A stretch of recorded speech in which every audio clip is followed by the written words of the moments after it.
como instrumento de recaudación fiscal del gobierno nacional, lo que, bueno, sería una gran complicación para el gobierno si finalmente la justicia federal va tomando decisiones en ese sentido, ¿no? De aceptar las cautelares y darle curso a las cautelares que está planteando el campo para frenar las retenciones. Vamos a hablar también con Carlos Matterson. Carlos Matterson es un abogado cordobés que acaba de ser elegido vicepresidente del Consejo de la Magistratura de la Nación.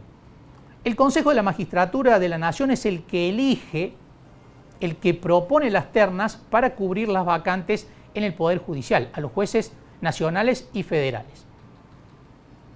Carlos Matterson, como representante de los abogados del interior, ocupa ahora la vicepresidencia. La presidencia está a cargo del juez Alberto Lugones, que está alineado con el oficialismo nacional.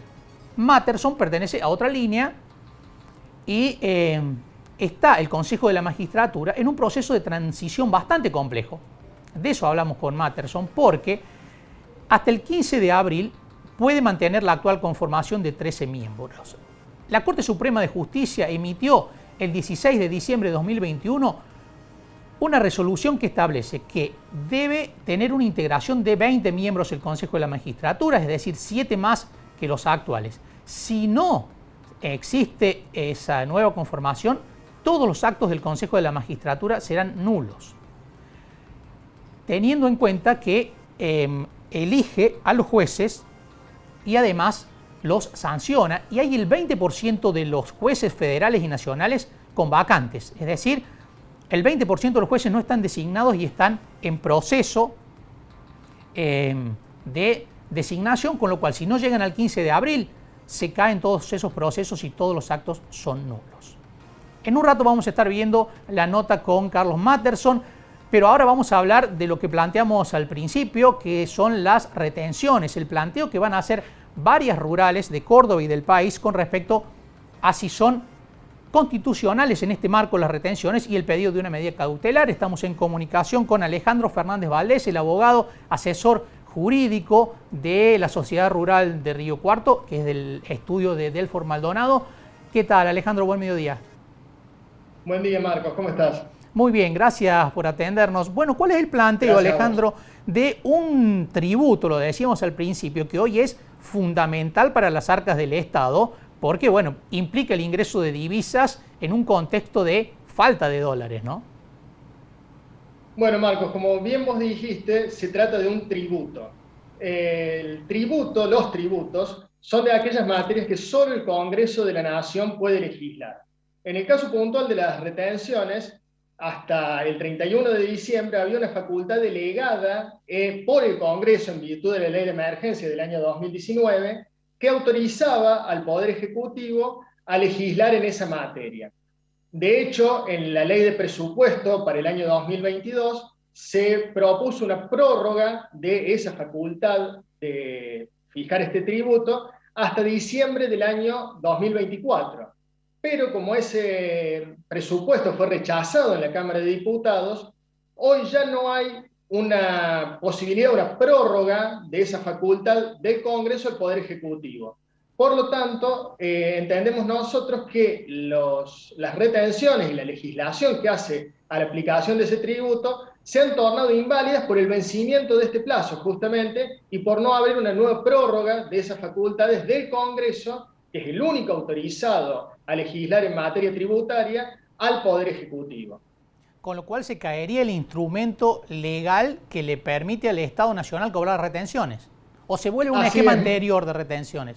¿Cómo sería ahí, Fernando? No. En realidad se caen las retenciones, ¿por qué? Porque toda la legislación en materia de retenciones ha sido, desde hace ya muchos años, dictada por el Poder Ejecutivo en diversos decretos que ha habido a lo largo de los años, dictada por el Poder Ejecutivo en función de la delegación efectuada por el Congreso de la Nación, siempre con plazos de vigencia determinados.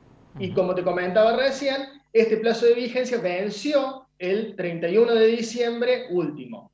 Y por tanto, eso torna la percepción de las retenciones del impuesto, como bien vos dijiste, del tributo, lo torna ilegal hacerlo por decreto, que es lo que está actualmente vigente, un decreto del Poder Ejecutivo que prorroga el cobro de las retenciones, sin tener una delegación expresa del Congreso de la Nación. Bien, Alejandro, lo que ustedes están pidiendo entonces es la interrupción del cobro de las retenciones. En este caso, si se aceptara la medida cautelar, ¿tiene una vigencia general o solamente para aquellos que hicieron la presentación? Que tengo entendido son varias presentaciones simultáneas, ¿no? Así es, en el caso específico nuestro lo hacemos en nombre de la Sociedad Rural de Río Cuarto, en el carácter que tiene de representante de los productores de la zona. Y por supuesto, cada una de las organizaciones rurales lo hacen representación de sus productores. De hecho, nuestra presentación lo hacemos también con las rurales de Adelia María, de Cabrera y de Maquena también. Y tiene una validez general. Además de esto, nosotros planteamos que cualquier solución a esta cuestión tiene que tener sí o sí un carácter general por tratarse de una cuestión absolutamente indivisible. No tendría sentido una solución que plantee el cobro de retenciones a unos productores sí y a otros no, por tratarse de derechos homogéneos. Es virtualmente indivisible la cuestión, y vos imaginate que no tendría ningún sentido que unos productores pagaran retenciones y otros no. Por ese motivo lo hacemos en nombre de las entidades que representan el campo. En este caso no podría ser legal para algunos e ilegal para otros, ¿no? Sería general.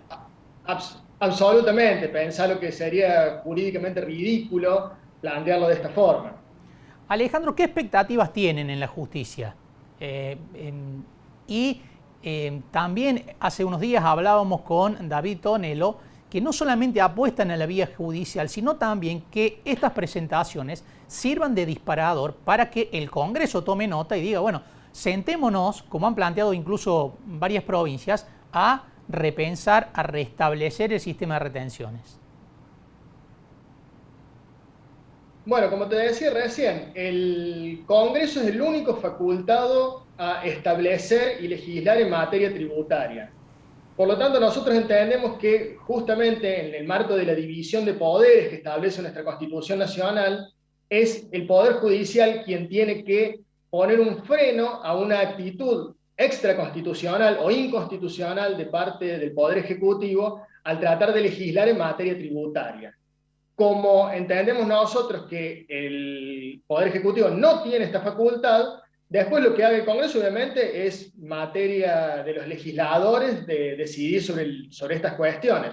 Nosotros lo que pretendemos con nuestra presentación exclusivamente es que actúe el Poder Judicial, en el marco de la división de poderes para poner un límite a una actitud inconstitucional, entendemos nosotros, de parte del Poder Ejecutivo por la falta de esta delegación expresa de facultades. ¿Tienen expectativas de que prosperen estos planteos? Absolutamente. Nosotros entendemos que las argumentaciones son muy contundentes y más allá de que desde el sector rural siempre se ha sostenido que cualquier legislación en materia tributaria es por sí misma inconstitucional, más allá de existir una delegación de facultades, sin existir esa delegación de facultades, más aún, la inconstitucionalidad es evidente. Bueno, Alejandro, muchísimas gracias por estos minutos con mensaje directo. Gracias a vos, Marcos. Un gusto. Alejandro Fernández Valdés, abogado, asesor jurídico de la Sociedad Rural de Río Cuarto, una de las entidades que va a plantear en la justicia federal esto que escuchábamos recién de Alejandro Fernández Valdés, el hecho de que consideran de que hoy no hay instrumento legal que justifique el cobro de las retenciones a las exportaciones del campo, con lo cual se entra en discusión un impuesto, un tributo que es hoy fundamental, central para los ingresos del gobierno nacional y además que va a ser también fundamental para reforzar lo que hoy necesita el país como el agua, que es los dólares, para que la maquinaria de la economía funcione y para, por supuesto, fortalecer las reservas del Banco Central. Entra en discusión jurídica ahora la legalidad, la constitucionalidad que tienen hoy el cobro de las retenciones al campo. Vamos a una pausa, enseguida volvemos.